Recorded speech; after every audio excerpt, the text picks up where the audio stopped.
Rich Fahey is here with us, former Item reporter, and is the winner of the Weidner Award. And Rich, congratulations to you. Oh, thank you very much, Bill. I really appreciate this from the Agganis Foundation, and many of them are very long-term friends, and it means a lot to me. Well, I know you're still active around the North Shore and so on, doing some work with Grant Communications and so on, and other media work as well. Boston Globe North. Yeah. So do you have a particular memory of covering sports here on the North Shore? A couple of things. What sort of things kind of stand? Not necessarily games. What kind of things do you remember, Rich?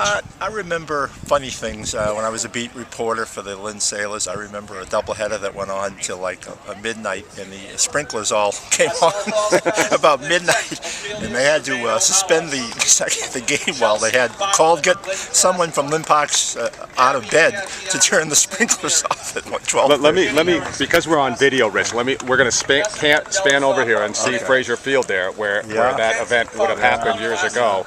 Now it looks a little bit different now. Well, let me give you one memory from that time at Frazier Field. I got a chance to sit down and talk baseball with Ted Williams for about 3 hours one night when Ted came to see the Bristol Red Sox play, along with Eddie Casco and Haywood Sullivan. I think were also there that night. Yeah. And Ted came up to the press box at Frazier just to get himself away from the crowd a little bit. And we sat and he talked for 3 hours. And I mean, I have some great photos that he and I together taken that night, and I'll never forget it. And I mean, he would talk about each player as they came up, and I remember him seeing a guy named Jim Presley, who was playing for Lynn back then, and saying, this kid will be a good major league hitter. And he was. He really made a few all-star teams. He played for Seattle, and then he played for Atlanta and a few other ones.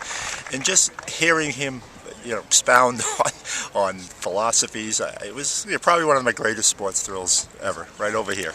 You know, it's something I remember when he became the manager of the Washington Senators. Then I want to say it's '69, maybe something like that. And they have Sports Illustrated did an article on him on hitting it. So it's one of those most memorable articles that I remember reading too. And it was on Ted Williams on hitting. It did. And of course, a lot of memories here at. I remember when Tim Frazier, I believe, I think he was still an 8th grader, or he was a 9th grader attending Bree Junior High, playing for Lynn Classical. And he had on Thanksgiving Day in the snow. I think he had 334 yards and 5 touchdowns or something for Lynn Classical. I remember. And then he went on to become one of the greatest high school runners in Lynn history and play for BC.